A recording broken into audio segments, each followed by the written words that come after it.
Bonjour à toutes et bonjour à tous, bienvenue sur la chaîne Découvrir, Investir et S'enrichir. Vous êtes sur la playlist Bourse, mon portefeuille PEA, épisode numéro 96. Investir dans les actions à dividendes. Pour cela, nous utiliserons l'enveloppe fiscale PEA et le courtier en ligne Bourse Direct afin de générer des dividendes et ainsi atteindre la liberté financière. Allez, passe à l'action!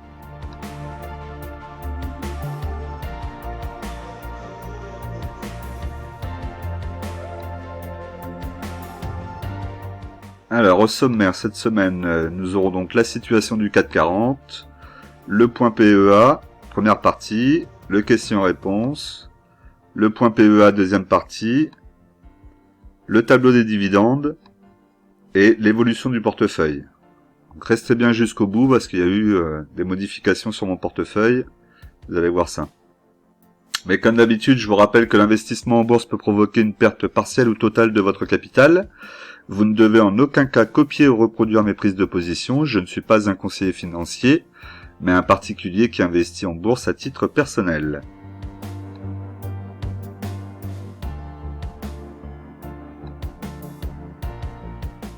Alors, au niveau du CAC 40, donc on a eu une belle baisse là cette semaine.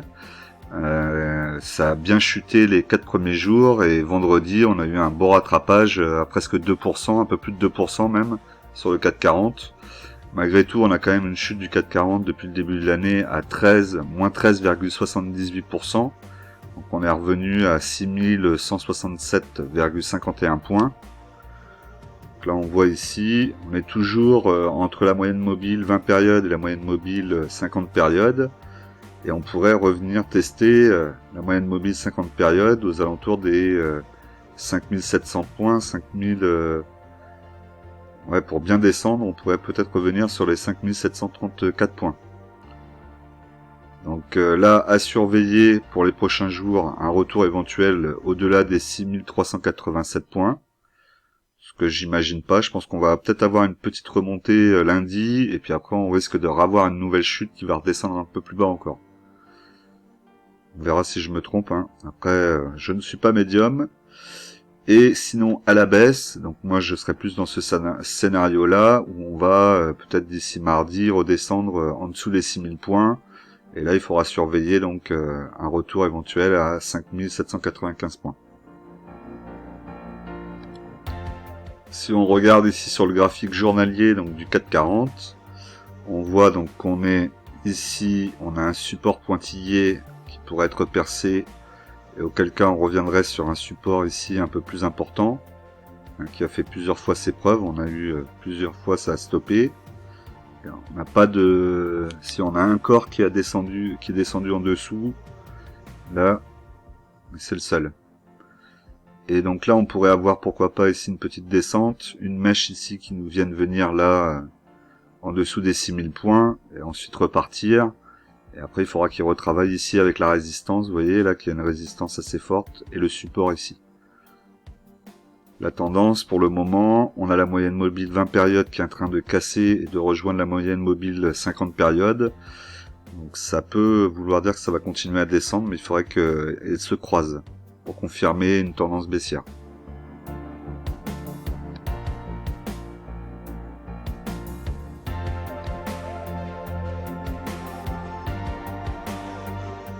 Alors, au niveau de mon portefeuille PEA de chez Bourse Direct, donc actuellement je suis à 15 447,93 €. En solde d'espèces, je suis à 1478,07 €. Donc là, j'ai retrouvé de la liquidité parce que j'ai vendu une ligne. On aura l'occasion d'en parler tout à l'heure. En termes de plus-value, moins-value, je suis à moins 5,59 € en moins-value. Voilà, donc là le CAC 40 sur la semaine, moins 1,70%. Malgré une belle poussée vendredi, on n'a pas rattrapé quand même la descente des 4 derniers jours de la semaine là. En termes de sociétés qui ont performé, donc on a Renault, 7,17%, ce qui est plutôt pas mal sur Renault. Alors il y a un accord avec Renault sur une autre société, mais je ne sais plus exactement de quoi il s'agit. Donc c'est à mon avis lié à ça.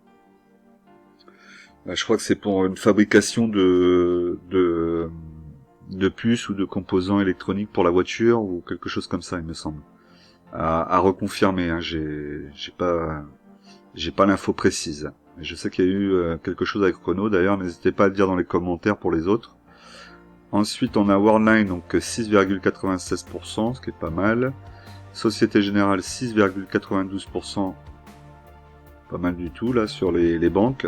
On verra tout à l'heure, un Crédit Agricole, on n'a pas cette chance-là. En tout cas, je l'ai pas moi pour le moment. Et ensuite, au niveau des baisses, et là, c'est à regarder quand même, puisqu'on sait que le 440 est souvent porté par les valeurs du luxe. Et quand les valeurs du luxe vont pas bien, c'est le 440 qui va pas bien, ce qui est assez logique. Et donc là, on a Hermès qui fait partie des 3 plus grosses baisses du 440, à moins 4,90%. Ensuite, on a Eurofins Scientifique à moins 4,95%. Donc si jamais l'action vous intéresse, je vous rappelle que j'ai fait une vidéo analyse fondamentale dessus. N'hésitez pas à aller la voir. Hein. Et ensuite, on a Kering à moins 6,20%. Donc le luxe baisse et ça, c'est pas bon signe du tout. Pour ce qui est donc du stock Euro 600, on est à moins 2,38%. Donc on est un peu plus bas que le 440. On a le SP500 aussi qui a bien baissé à moins 3,29%. Ça chute pas mal. Le Nikkei, pareil, moins 3,46%. On a l'or à moins 1,34%. Tout ce qui est pétrole, moins 7,35%. Là, c'est la chute, on s'éloigne des 100 $. Et pour ce qui est donc de l'euro face au dollar, on est à 1 $ à 0,25%. Alors, comme d'habitude, on va regarder mes actions donc de la plus grosse valorisation à la plus petite. Et donc la plus grosse valorisation étant Euronext. Donc Euronext, je suis à 30 unités. PRU à 81,89. Sur la semaine, elle a perdu moins 1,85%. Je suis toujours en moins-value latente de moins 9,25%. Donc là, je suis un petit peu plus pas lagué, pardon, ça veut rien dire, mais plutôt aux aguets sur l'action, puisque vous voyez qu'elle est sortie de la moyenne mobile 50 périodes, en tout cas il semble, hein, puisque la moyenne mobile 50 périodes se trouve là. Donc elle est juste en dessous. Donc là, qu'est-ce que ça va faire? Est-ce que ça va redescendre plus bas? Est-ce qu'on va aller, on pourrait aller en dessous des 70 €? Et donc ça serait peut-être encore une bonne occasion de renforcer encore la ligne. Après, j'ai peur de ne pas avoir la liquidité avant de pouvoir le faire. Donc il va falloir que je surveille ça, que je regarde et que je vois comment je peux récupérer de la liquidité. Ensuite, nous avons Score, donc Score 100 unités, PRU à 17,42, sur la semaine plus 7,14%, donc elle a bien rebondi, donc là plutôt content. Je suis maintenant en moins-value latente de moins 0,95%, c'est correct. Alors si on regarde ici sur le graphique long terme, on voit qu'elle est dans la résistance. Ici, hein, vous avez la résistance en rouge, le support un petit peu plus bas, donc il est tout à fait possible qu'elle continue à venir ici travailler, et qu'elle redescende encore en dessous des 15 €, voire un petit peu en dessous des 15 €. C'est pas impossible, et qu'ensuite elle casse la résistance et qu'elle recommence à repartir un petit peu vers le haut. On voit, hein, de toute façon, la tendance est baissière. Vous avez la moyenne mobile 50 périodes en bleu qui se trouve au-dessus de la moyenne mobile 20 périodes en rouge, alors que ça devrait être l'inverse. Donc là, on est sur une tendance baissière. On a la résistance qui est bien nette ici. Donc ça travaille sur cette partie-là. Il faudra que ça casse. Mais je suis pas trop inquiet. Le PRU est quand même très bon. Peut-être que je me renforcerai plus tard, mais pas maintenant en tout cas. Sanofi, donc 20 unités, PRU à 81,79. Sur la semaine, elle a perdu 0,55%. Donc moi je suis en moins-value de 0,43% actuellement. On voit, elle est toujours ici dans dans son range, hein, je pense, on va dire, en montée comme ça, elle continue, avec la résistance ici et le support. Donc l'idée c'est d'aller en chercher à chaque fois qu'elle revient sur le support ici, et de la laisser remonter, et ainsi de suite. Au final c'est souvent ce qu'elle a fait, hein, on le voit. Là ici vous voyez qu'elle a testé quand même pas mal de fois. Alors après, elle l'a cassé un petit peu. Est-ce que c'est la configuration aussi qu'on a vu tout à l'heure avec Euronext? Est-ce que c'est pareil? Est-ce que ça va casser un petit peu et ça va revenir au-dessus? Ou est-ce que ça va casser franchement, descendre plus bas? Là, on le verra dans les prochains épisodes. Pour ce qui est de Sanofi, donc on a quand même une petite nouvelle au niveau de ces traitements. Donc là, c'est un traitement pour tout ce qui concerne au niveau du neurologique, non neurologique, pardon. Et donc, on a la FDA aux États-Unis qui a donné donc son accord. Et donc, c'est plutôt pas mal pour Sanofi. Ensuite, on a Total Energy, donc 29 unités, PRU à 32,78. Sur la semaine, elle a perdu moins 4,45%. Forcément, elle est quand même très liée au cours du pétrole. Hein. Donc, on a vu tout à l'heure en début de vidéo qu'il y avait aussi une baisse sur le pétrole. Donc, forcément, ça l'impacte. Et je reste quand même en plus-value latente de 57,25%. Donc là, pour le moment, il n'y a pas grand-chose à dire. Elle pourrait revenir sur son support, que ça serait pas encore un bon prix pour moi pour rentrer. Il faut vraiment que j'attende qu'elle descende assez bas. On a la moyenne mobile 20 périodes qui est bien au-dessus de la moyenne mobile 50 périodes. Donc la tendance pour le moment reste haussière à long terme. En attente. En attente surtout de voir leur transformation, à quel rythme ils vont réussir à transformer leur business de pétrole en énergie renouvelable. Et quelle rentabilité aussi forcément, puisque là par exemple vous pouvez voir que les stations Total Energy sont désormais les moins chères de France. Alors j'ai pas de voiture personnellement, mais ça m'intéresse quand même de savoir que vous me donniez votre avis, parce que les stations Total de mémoire, ça a toujours été les stations les plus chères, en tout cas les stations comme ça, par rapport à si vous allez dans un supermarché quelconque à la pompe. Donc confirmez-moi ça, m'intéresse de le savoir. Ensuite Danone, donc Danone 20 unités, PRU à 53,25, sur la semaine moins 0,31%, je suis en moins-value actuellement de moins 1,88%. Bon, là on est loin du support, hein, qui se trouve un peu plus bas là, on pourrait en avoir un autre ici en pointillé qui l'amènerait dessus. Pour le moment, je vous ai dit, moi je regarderai encore le titre peut-être quand il sera passé sous les 50 €. Pour le moment, ça reste encore un peu trop élevé. Ensuite, Airbus. Donc Airbus 10 unités, pardon, un PRU à 95,75. Sur la semaine, moins 2,90%. Je suis toujours en plus-value latente de 3,35%. Elle a fait des belles chutes aussi la semaine dernière. J'aurais pu me renforcer dessus, mais les baisses n'étaient pas assez significatives pour aller en rechercher et que ça baisse vraiment le PRU, donc j'ai préféré attendre. Puis il y a le manque de liquidité aussi. Là, je veux vraiment attendre qu'elle revienne sur ce support, voir qu'elle fasse une petite mèche pour aller chercher peut-être les 80 €.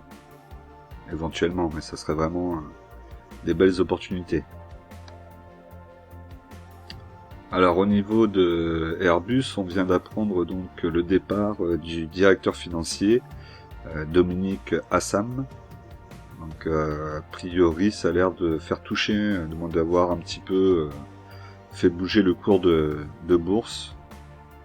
Donc sans doute que c'était quelqu'un qui faisait du bon boulot. Et donc en tout cas Airbus était bien géré, donc j'imagine qu'il a fait du très bon boulot.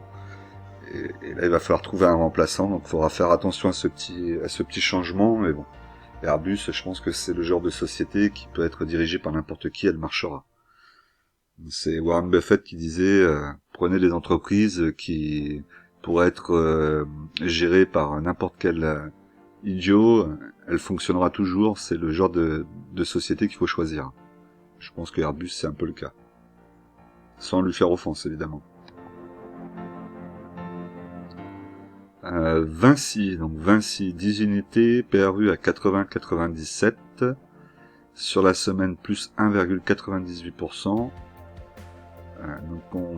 Je suis actuellement à plus 15,80% en plus-value latente. Donc là, ça reste toujours ici dans le ventre mou. J'ai pas de réelle occasion de pouvoir refaire ma ligne pour le moment, en racheter, faire baisser le PRU. Moi, il faut vraiment que j'attende le deuxième support le plus bas ici. Donc peut-être s'il y a un prochain crash d'ici quelques années, ça y reviendra. Ça reviendra toucher ici. Bon, ce sera plus haut à ce moment-là, mais voilà, ça reviendra toucher et tester ici. Après, je regardais l'autre jour sur BFM, vous l'avez peut-être vu, donc au niveau de Eiffage qui fait aussi comme Vinci les concessions d'aéroports. Apparemment, ce qu'il disait, c'est que Eiffage a son quasi la totalité de son business qui lui rapporte de la marge. 80% de la marge rapportée sur Eiffage vient de la partie gestion des parkings des aéroports, qui eux représentent dans le business global de Eiffage 3%. Donc 3% du business d'Eiffage leur rapporte 80% de marge. Ce qui est assez monstrueux, mais en même temps ce qui peut faire très très mal quand on a les voitures qui ne circulent plus, comme avec la période du Covid. Alors que Vinci, elle me paraît quand même beaucoup plus diversifiée. Après, il faudrait vérifier si c'est vraiment une grosse partie aussi pour Vinci qui soit la plus rentable, et que sans elle, par exemple, et sans les autoroutes, ça pourrait poser un problème. Dans quel cas, bon, il faudrait réfléchir à la société Vinci, parce que on entend tout le temps que l'État veut reprendre les autoroutes. Alors, est-ce qu'ils le feront, je ne sais pas, mais il faudrait pas que ça soit capital pour Vinci. Alors, Eutelsat 100 unités, PRU à 9,12 €. Actuellement, sur la semaine, elle a gagné 3,18%, et moi je suis en moins-value latente de moins 0,46%. Donc là, effectivement, je suis peut-être comme vous, j'imagine, un peu envie de la vendre. J'ai mis un ordre de vente, on regardera ça tout à l'heure, et dans le question-réponse, j'ai pris aussi une question-réponse qui concerne Eutelsat, et on va avoir l'occasion de discuter un petit peu et de me donner votre avis.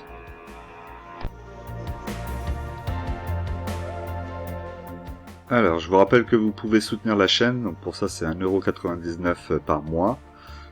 C'est un abonnement, pas vraiment un abonnement, puisque vous pouvez l'arrêter à tout moment, il n'y a pas d'obligation. C'est prélevé sur votre compte tous les mois tant que vous l'arrêtez pas. Et pour ça, vous avez juste besoin d'aller sur la chaîne, ou dans la description vous avez aussi le lien, et de cliquer dessus, d'activer. Voilà, si vous voulez remercier le travail que je fais, et si vous voulez développer et m'aider à développer la chaîne, ça me fera plaisir.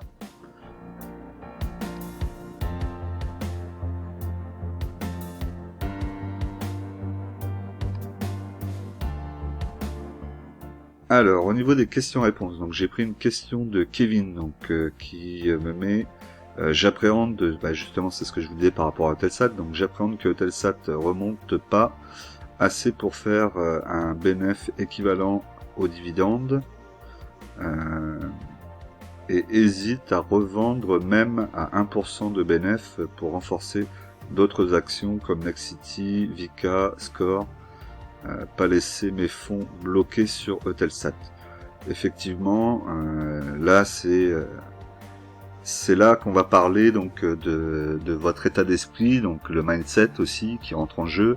Et on est tous différents, et c'est pour ça que c'est important que vous compreniez que la bourse, vous pouvez pas forcément recopier ce que vous voyez sur internet et ce que les youtubeurs font en bourse, parce que on est tous différents, on a tous une résistance différente au risque, et parmi nous, il y en a qui vont être capables de se dire j'attends que Eutelsat arrive à tel prix, 11 € par exemple, moi j'ai pas peur, ça doit y aller, et puis si ça y va pas, c'est pas grave, je suis pas à garder. Il y en a d'autres qui vont dire mais moi j'ai trop peur que ça monte pas et je veux vendre tout de suite même si je suis en perte. Il y en a d'autres qui vont vouloir vendre dès qu'ils vont avoir passé le PRU. Voilà, on est tous différents par rapport à notre résistance au risque. Et ça, c'est important d'en prendre conscience. Et quand vous investissez en bourse, c'est important de connaître quelle est votre résistance au risque. Et je suis sûr que parmi vous, il y en a beaucoup qui ne le savent pas, qui ne connaissent pas leur résistance et qui vont investir et qui effectivement des fois vont se sentir piégés sur leur ligne parce qu'ils n'ont pas bien analysé leur résistance personnelle. Qu'est-ce qu'ils sont capables d'accepter, quelle est la perte qu'ils sont capables d'accepter, tout ça à prendre en compte. Parce qu'encore une fois, je vous le dis, le plus important quand vous investissez en bourse, c'est de pouvoir dormir sur vos deux oreilles le soir et de pas vous prendre la tête sur votre compte, plutôt que ça soit du plaisir et qu'il n'y ait pas de stress. Et pour ça, il faut investir intelligemment et se connaître déjà dès le début, avoir fait le travail pour justement connaître sa capacité d'encaissement au risque. Donc voilà, tout ça pour te dire, Kevin, que c'est difficile d'y répondre puisqu'il n'y a que toi qui peux savoir si tu es prêt à attendre, si tu es prêt à prendre le risque que ça ne vienne pas plus haut et que tu perdes et que l'action redescende après le dividende par exemple. Tout ça, c'est à toi de le fixer. C'est difficile pour moi de te donner une réponse sans connaître ton profil, tout simplement. Je connais pas ton âge, je sais pas ta situation, je sais pas comment tu investis. Est-ce que Telsat c'est la plus grosse ligne de ton portefeuille? Est-ce que c'est la plus petite ligne de ton portefeuille? Tout ça, je le sais pas, donc c'est très difficile de répondre à une question comme ça. Et là, il faut vraiment que tu travailles sur toi, que tu regardes quelle est ta résistance au risque, hein, je reviens toujours à ça. Et si tu la connais pas, apprends à la découvrir, peut-être en te disant, là, ce coup-ci, je vais vendre dès que je vais pouvoir parce que je me sens plus rassuré. Et puis ensuite, la prochaine fois, j'essaierai de travailler sur cette capacité à résister un peu et à revendre peut-être un petit peu plus tard. Attention, avec toujours le risque de te retrouver coincé. On est toujours dans la même chose. Voilà, c'est un apprentissage qui prend beaucoup de temps et qui apprend beaucoup aussi sur nous-mêmes. Et ça, c'est important de le comprendre quand vous arrivez en bourse. En tout cas, Kevin, si tu veux qu'on en parle un petit peu plus en privé, n'hésite pas à venir sur les différents réseaux sociaux que j'ai ou me laisser un message si tu veux sur YouTube et me dire que tu veux qu'on se parle un peu plus en privé. On peut développer tout ça si tu veux. Alors ensuite, j'ai pris un autre message de Lassan. Je pense pas bien le prononcer, mais c'est pas grave. Donc ça, c'est un message qui vient de Telegram. C'est bonjour, donc là c'est pour Schneider Electric et sur les 118, que pensez-vous de ce niveau d'achat? C'est pour un titre que j'aimerais prendre en part importante dans ma future composition de portefeuille, mais avec la récession actuelle, je ne sais pas si c'est le bon timing, il y aura peut-être de meilleures opportunités. Alors j'ai pris aussi ce message, pourquoi? Pareil, c'est à développer, mais voilà, il y a beaucoup de choses dites dedans, notamment l'histoire de timing. Donc, est-ce qu'il y a un bon timing ou un mauvais timing pour investir en bourse, pour rentrer sur des actions?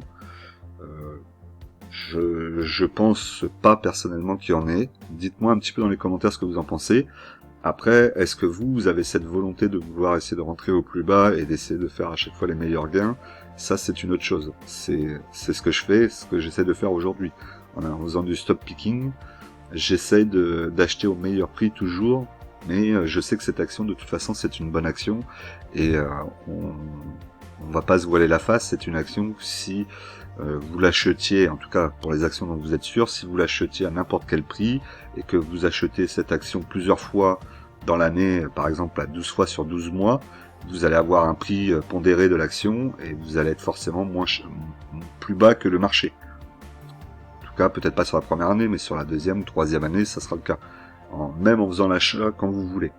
Donc c'est vrai qu'effectivement, des fois, de vouloir faire du stop picking et de vouloir toujours acheter le plus bas, ça nous fait aussi des fois rater de bonnes opportunités de rentrer sur de belles actions. Et des belles actions dans le CAC 40, il n'y en a pas tant que ça finalement. Schneider, pour moi, en fait partie. Hein. Pareil, je vous laisse répondre aussi dans les commentaires ce que vous en pensez. Pour moi, Schneider, c'est une très belle action à avoir dans le PEA. Et donc là, si tu veux construire la ligne Schneider, qui soit une grosse ligne dans ton portefeuille, tu vas la construire avec le temps. Donc si tu dois acheter à 118 aujourd'hui, achète à 118, mais il faut que tu aies conscience que la semaine prochaine, si tu dois réinvestir, tu vas racheter du Schneider, et donc du coup il faudra que tu aies toujours le capital pour pouvoir le racheter. Et faire grossir ta ligne comme ça avec le temps. Ou tous les mois par exemple. Tu achètes une action Schneider, et le mois d'après tu rachètes une autre action Schneider, quand tu vois qu'elle est un peu basse, tu la rachètes, et ainsi de suite. Et peu importe, parce qu'elle va toujours continuer à monter. Dans 10 ans, si c'est pour du long terme, elle sera toujours à un bon prix. Voilà, donc là moi c'est un peu le défaut que je pourrais avoir, c'est que j'essaie justement, et je pense comme beaucoup d'entre vous, on essaie toujours d'aller chercher le plus bas, et même des fois on est frustré quand on n'a pas réussi à acheter le plus bas. Mais la vérité c'est que, et je vais le faire dans les mois à venir, je vais vous mettre les dates où j'ai rentré la ligne, que je vais essayer de vous mettre les dates, les années, et voir la date précise, pour les prochaines actions que je rentrerai, et on va voir en les gardant 3 ou 4 ans, ou 5 ans, vous allez voir que quoi qu'il arrive, et presque quel que soit comment je les ai achetées, les actions, et mon PRU, je serai en positif au bout de 4 ou 5 ans. Voilà, surtout sur des belles actions, je parle, attention, je parle pas sur des RPA ou des choses comme ça.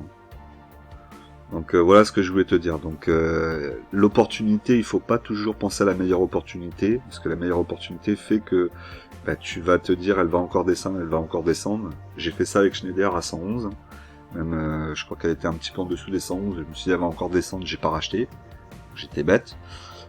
Donc voilà, donc les meilleures opportunités, il y en aura toujours, mais il faut savoir laisser certaines opportunités passer, accepter qu'elles soient passées, et continuer à faire ta ligne malgré tout en essayant d'acheter des bons prix sur une société qui est solide avec de bons fondamentaux et de belles perspectives encore pour l'avenir.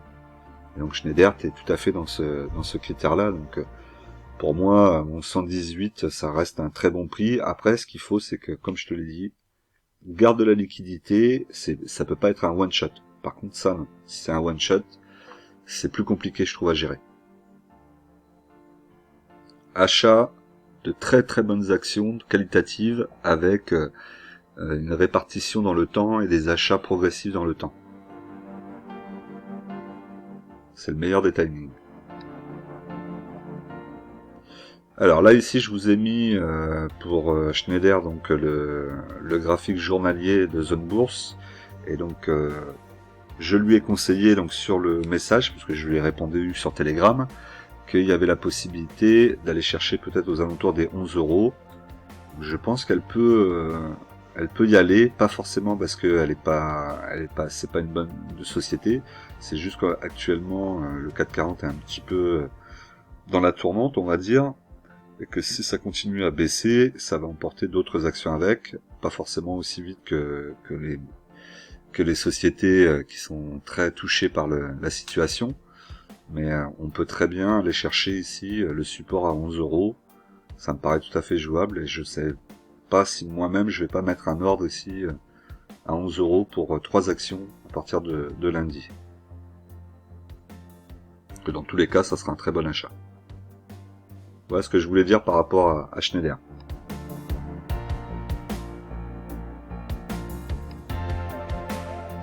Alors, on revient donc sur le PEA. Donc, on a Nexity avec 34 unités, PRU à 26,71. Sur la semaine, moins 6,46%.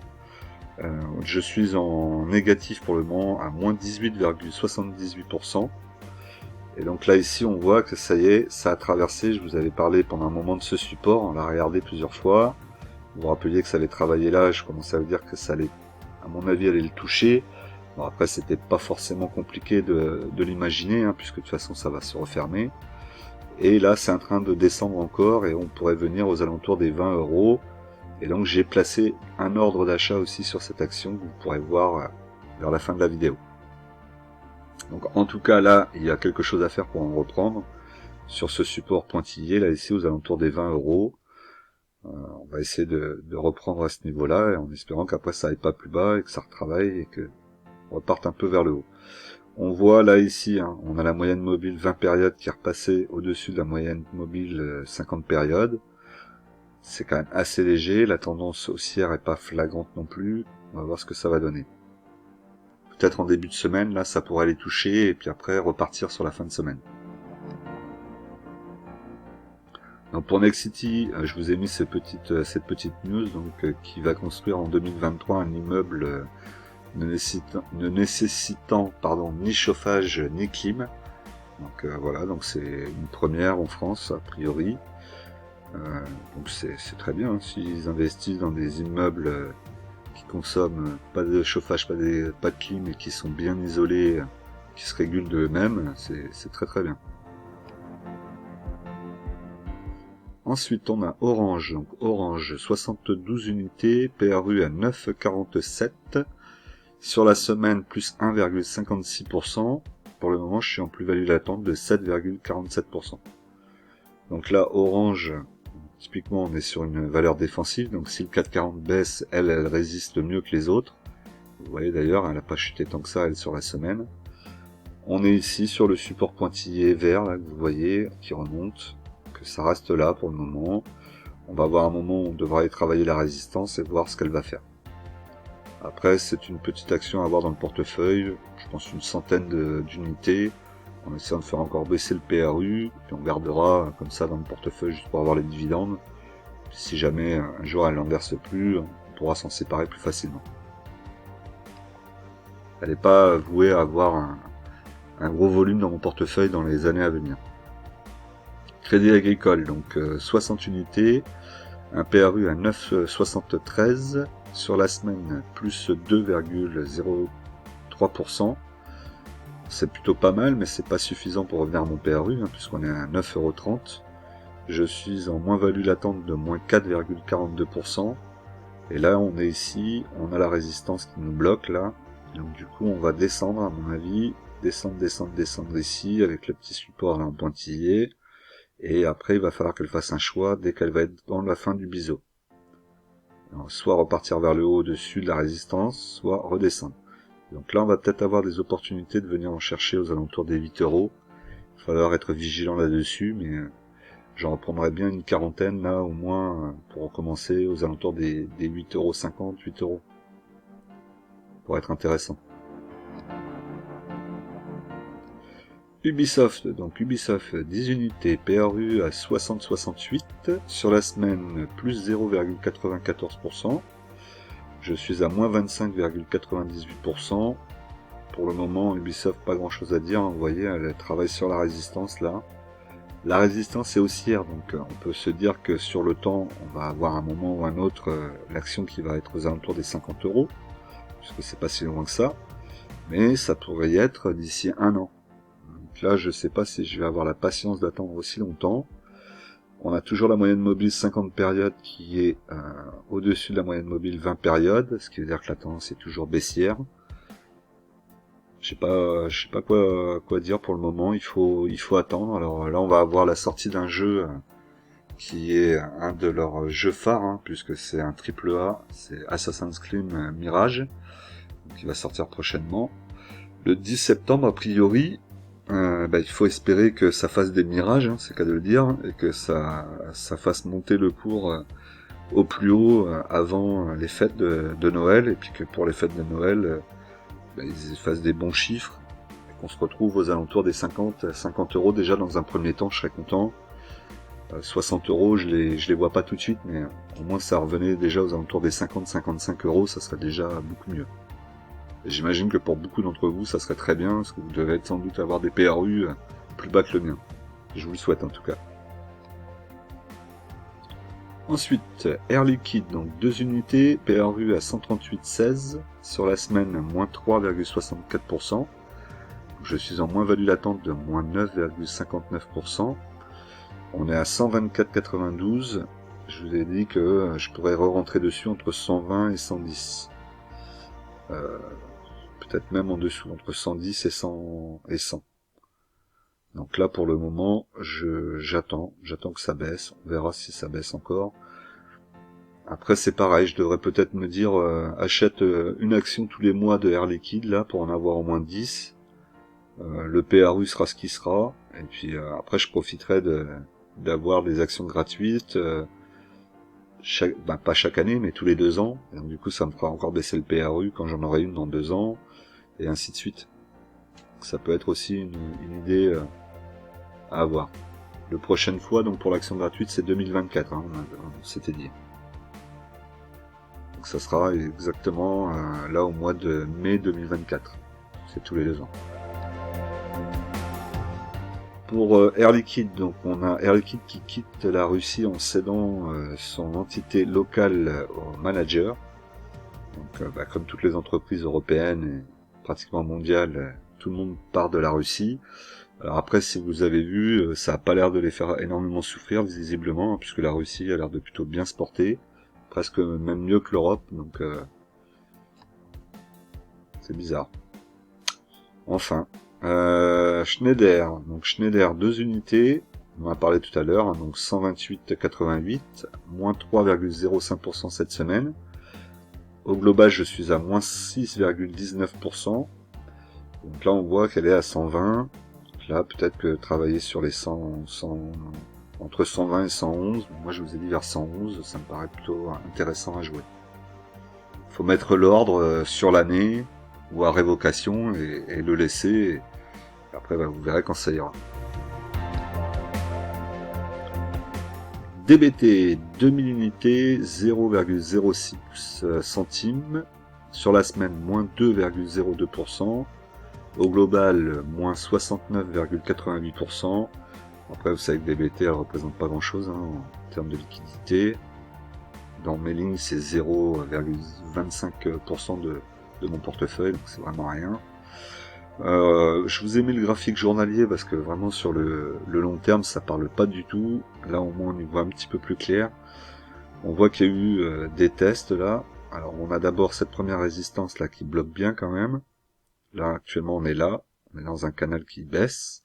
Le support ici, la résistance. Il faudrait casser cette résistance et ensuite on va en avoir encore 2 pour essayer de monter au-dessus. Donc pour le moment, c'est pas pour tout de suite, hein, on n'a pas de divergence ici au niveau des graphiques, hein, on voit bien la même chose. Pas de divergence, pas de mouvement particulier. Là c'est assez calme, assez plat sur ça tient ici sur cette position. À voir. De toute façon, c'est très long terme, hein, DBT. Hein. On ne verra pas les résultats avant 3-4 ans. Alors, au niveau de la répartition de mon portefeuille, donc Air Liquide 1,62%, Airbus 6,41%, Crédit Agricole 3,61%, Danone 6,77%, DBT 0,25%, Euronext 14,43%, Eutelsat 5,88%, Nexity 4,78%, Orange 4,75%, Sanofi 10,54%, Schneider 1,57%, Score 11,17%, Total 9,68%, Ubisoft 5,91%, Vinci 6,07% et la liquidité donc qui est revenue à 9,56%. La liquidité est à 9,56%, mais il y a pas mal d'ordres mis en attente, donc en réalité j'ai quasiment plus rien en liquidité. En termes de répartition par secteur, donc on a toujours la finance à 32,30%, elle continue à grossir.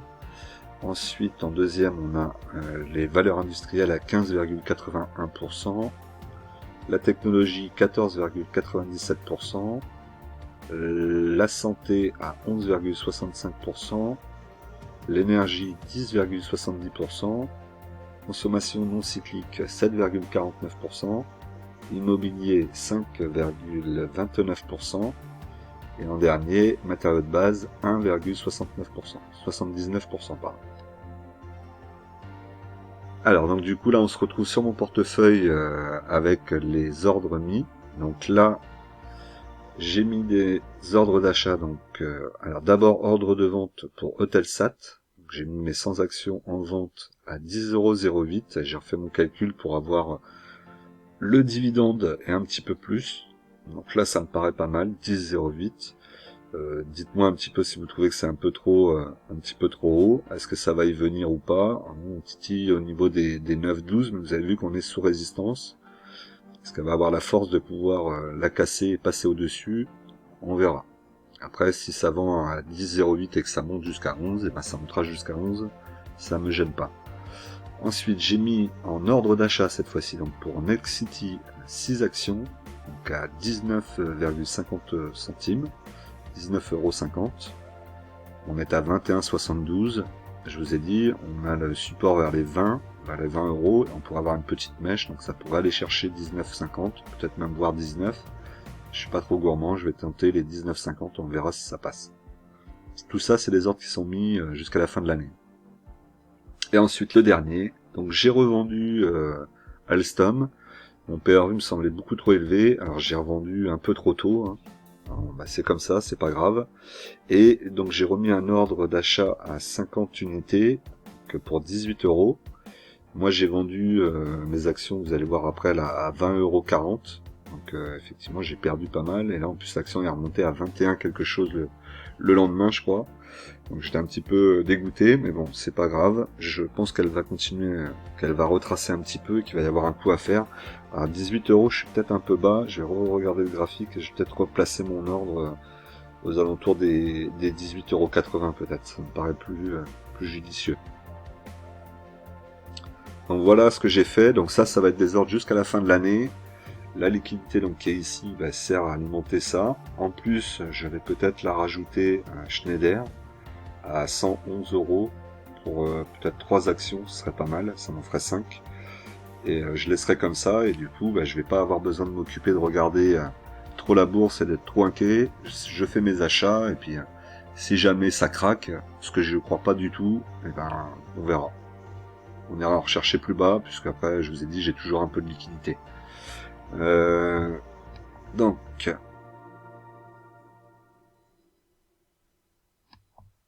au niveau donc de l'historique de compte, donc pour l'historique de compte, vous voyez, donc j'ai touché le coupon d'Alstom quand même avant de vendre, donc à 7,50 €, et ensuite donc j'ai vendu les 30 actions que j'avais à 20,40 €. Donc effectivement ça m'a fait une grosse perte, hein, ça je vous le cache pas, mais je trouvais que le prix de mon PRU était trop élevé et qu'il y avait des opportunités plus bas. Après c'est que j'ai vendu un tout petit peu trop tôt. Mais bon, c'est pas grave, je vais refaire ma ligne Alstom avec un PRU beaucoup bien meilleur, pardon. Alors c'est pas forcément à faire, hein. Là je l'ai fait avec Score parce que j'étais obligé. Alstom, ça me paraissait être une bonne idée, mais on va voir par la suite si ça l'est vraiment. Mais va pas falloir que je prenne non plus l'habitude de faire ça, parce qu'à chaque fois c'est quand même des grosses pertes. Alors là on est sur le graphique d'Alstom justement, en journalier. Donc là, vous voyez qu'on est sur le support ici qui se trouve à 20,25. On a quand même une belle chute. On a toujours ici la moyenne mobile 20 périodes qui est toujours en tendance baissière, qui baisse bien même. On a la moyenne mobile 20 périodes, 50 périodes pardon, qui est aussi au-dessus. Et on a la dernière, la moyenne mobile 100 périodes, qui est bien au-dessus aussi. Donc la tendance est quand même assez clairement à la baisse. Est-ce qu'on va continuer? On va rebondir sur ce support à 20,25 et après on va repartir. J'ai bon espoir que ça descende, que ça vienne ici tester le support à 19,40 € et que ça descende un petit peu plus bas. C'est pour ça que je vous dis 18,80, ça me paraît pas mal. Entre 19 et 18,80, ça me paraît pas mal. Donc, je vais le tenter, puis on verra ce que ça donnera. J'espère que ça va prendre. Que je vais retrouver Alstom, puisque c'est une action que j'apprécie. J'aimerais pas être obligé de la racheter aussi cher que je l'avais au départ. Alors, au niveau de mon tableau de dividendes, donc ça change le fait que Alstom n'apparaît plus. Donc vous voyez ici, je vous l'ai laissé pour que vous puissiez voir les 7,50 €. Je pense que je le laisserai comme ça, parce qu'après, l'année d'après, je me rappelle plus pourquoi j'avais touché un dividende et de qui. Donc là, au moins, je sais que c'est Alstom. Pour les 30 unités que j'avais, 7,50 €. Par contre, là, vous pouvez voir ici que ça fait mal au niveau de la vente, puisque j'ai perdu 273,70 €. Donc là, si on fait le cumul des deux, on va être quasiment à mes dividendes. Donc c'est pas forcément une bonne année au niveau de mes chiffres là par rapport à ça. Après, il faut espérer que j'arrive à faire mes achats et que sur le dernier mois de décembre, le CAC 40 reparte un peu à la hausse.